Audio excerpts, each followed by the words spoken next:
नमस्कार, मैं नीलाक्षर लोक बात में आपका स्वागत करता हूं। आज महान समाज सुधारक, समाज सेवी, भारतीय राष्ट्रीय कांग्रेस की प्रथम महिला अध्यक्षा एनी बेसेंट जी की जयंती है। आइए जानते हैं उनके बारे में।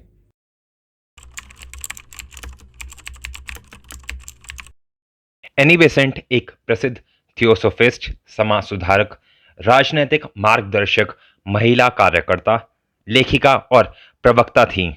वह आयरिश मूल की थीं और उन्होंने भारत को अपना दूसरा घर बना लिया था। वह भारतीयों के अधिकारों के लिए लड़ी और भारतीय राष्ट्रीय कांग्रेस की प्रथम महिला अध्यक्ष बनी। एनी बेसेंट का जन्म 1 अक्टूबर सन 1847 को लंदन के एक मध्यम वर्गीय परिवार में एनीवुड के रूप में हुआ। जब वह केवल 5 वर्ष की थी तब उनके पिता का देहांत हो गया। परिवार के लालन पोषण के लिए एनी की माताजी ने हैरो में एक छात्रावास खोला। अल्पायु में ही उन्होंने पूरे यूरोप की यात्रा की, जिससे उनके दृष्टिकोण में वृद्धि हुई। एनी बेसेंट का विवाह सन 1867 में फ्रैंक बेसेंट नामक एक पादरी से हुआ, परंतु उनका वैवाहिक जीवन ज्यादा समय तक नहीं चल सका और सन 1873 में कानूनी तौर पे वे अलग हो गए। एनी को विवाह के पश्चात 2 संतानों की प्राप्ति हुई। अपने पति से अलग होने के पश्चात एनी ने न केवल लंबे समय से चली आ रही धार्मिक मान्यताओं बल्कि पारंपरिक सोच पर भी सवाल उठाने शुरू किए। उन्होंने चर्च पर हमला करते हुए उसके काम करने के तरीकों और लोगों की जिंदगियों को बस में करने के बारे में लिखना शुरू किया। उन्होंने विशेष रूप से धर्म के नाम पर अंधविश्वास फैलाने के लिए इंग्लैंड के एक चर्च की प्रतिष्ठा पर तीखे हमले किए।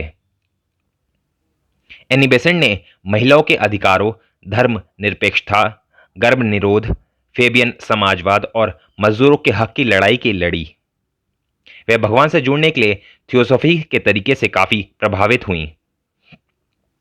थियोसॉफिकल सोसाइटी जाति, रंग, वर्ग में भेदभाव के खिलाफ थी और सार्वभौमिक भाईचारे की सलाह देती थी।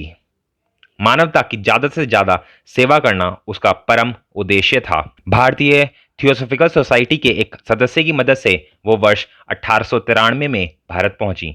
उन्होंने पूरे भारत का भ्रमण किया, जिसके कारण उन्हें भारत और मध्यम वर्गीय भारतीयों के बारे में जानकारी प्राप्त हुई, जो कि ब्रिटिश शासन और इसकी शिक्षा की व्यवस्था से काफी पीड़ित थे। शिक्षा में उनकी लंबे समय से रुचि के फलस्वरूप ही बनारस के केंद्रीय हिंदू विद्यापीठ की स्थापना हुई।